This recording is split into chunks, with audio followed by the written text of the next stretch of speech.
Resentment aroused when doubt is cast upon any of our assumptions leads us to seek every manner of excuse for clinging to it. The result is that most of our so-called reasoning consists in finding arguments for going on believing as we already do. Carl Rogers, the eminent psychologist, wrote in his book On Becoming a Person, "I have found it of enormous value when I can permit myself to understand the other person." The way in which I have worded this statement may seem strange to you. Is it necessary to permit oneself to understand another? I think it is. Our first reaction to most of the statements, which we hear from other people, is an evaluation or judgment, rather than an understanding of it. When someone expresses some feeling, attitude or belief, our tendency is almost immediately to feel, "That's right," or "That's stupid," "That's abnormal," "That's unreasonable," "That's incorrect," "That's not nice."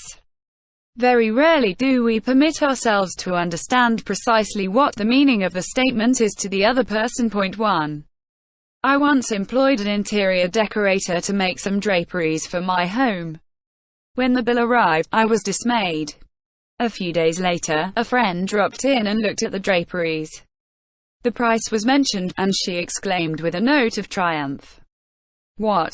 That's awful. I am afraid he put one over on you." True. Yes, she had told the truth, but few people like to listen to truths that reflect on their judgment. So, being human, I tried to defend myself. I pointed out that the best is eventually the cheapest, that one can't expect to get quality and artistic taste at bargain basement prices, and so on and on. The next day another friend dropped in, admired the draperies, bubbled over with enthusiasm, and expressed a wish that she could afford such exquisite creations for her home. My reaction was totally different. "Well, to tell the truth," I said, "I can't afford them myself. I paid too much. I'm sorry I ordered them." When we are wrong, we may admit it to ourselves. And if we are handled gently and tactfully, we may admit it to others and even take pride in our frankness and broad-mindedness. But not if someone else is trying to ram the unpalatable fact down our esophagus. Horace Greeley, the most famous editor in America during the time of the Civil War, disagreed violently with Lincoln's policies. He believed that he could drive Lincoln into agreeing with him by a campaign of argument, ridicule and abuse. He waged this bitter campaign month after month, year after year. In fact, he wrote a brutal, bitter, sarcastic and personal attack on President Lincoln the night Booth shot him. But did all this bitterness make Lincoln agree with Greeley? Not at all. Ridicule and abuse never do. If you want some excellent suggestions about dealing with people and managing yourself and improving your personality, read Benjamin Franklin's Autobiography, one of the most fascinating life stories ever written, one of the classics of American literature. Ben Franklin tells how he conquered the iniquitous habit of argument and transformed himself into one of the most able, suave and diplomatic men in American history. One day, when Ben Franklin was a blundering youth, an old Quaker friend took him aside and lashed him with a few stinging truths, something like this. "Ben, you are impossible. Your opinions have a slap in 'em for everyone who differs with you. They have become so offensive that nobody cares for them. Your friends find they enjoy themselves better when you are not around. You know so much that no man can tell you anything. Indeed, no man is going to try, for the effort would lead only to discomfort and hard work. So you are not likely ever to know any more than you do now, which is very little." One of the finest things I know about Ben Franklin is the way he accepted that smarting rebuke. He was big enough and wise enough to realize that it was true, to sense that he was headed for failure and social disaster. So he made a right-about face. He began immediately to change his insolent, opinionated ways. "I made it a rule," said Franklin, "to forbear all direct contradiction to the sentiment of others, and all positive assertion of my own.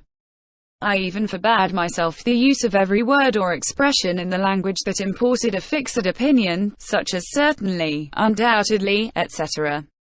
And I adopted, instead of them, I conceive, I apprehend, or I imagine, a thing to be so, or it so appears to me at present."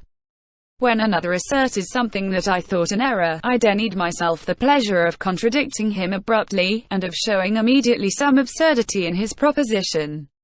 And in answering I began by observing that in certain cases or circumstances his opinion would be right, but in the present case there appeared or seemed to me some difference, etc. I soon found the advantage of this change in my manner. The conversations I engaged in went on more pleasantly. The modest way in which I proposed my opinions procured him a readier reception and less contradiction. I had less mortification when I was found to be in the wrong, and I more easily prevailed with others to give up their mistakes and join with me when I happened to be in the right. And this mode, which I at first put on with some violence to natural inclination, became at length so easy, and so habitual to me, that perhaps for these 50 years past no one has ever heard a dogmatical expression escape me.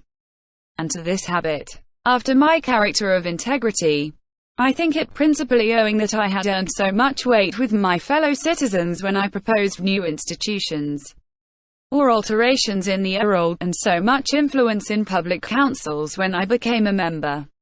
For I was but a bad speaker, never eloquent, subject to much hesitation in my choice of words, hardly correct in language, and yet I generally carried my points. How do Ben Franklin's methods work in business? Let's take two examples. Catherine A. Orred of Kings Mountain, North Carolina, is an industrial engineering supervisor for a yarn processing plant. She told one of our classes how she handled a sensitive problem before and after taking our training. Part of my responsibility, she reported, deals with setting up and maintaining incentive systems and standards for our operators so they can make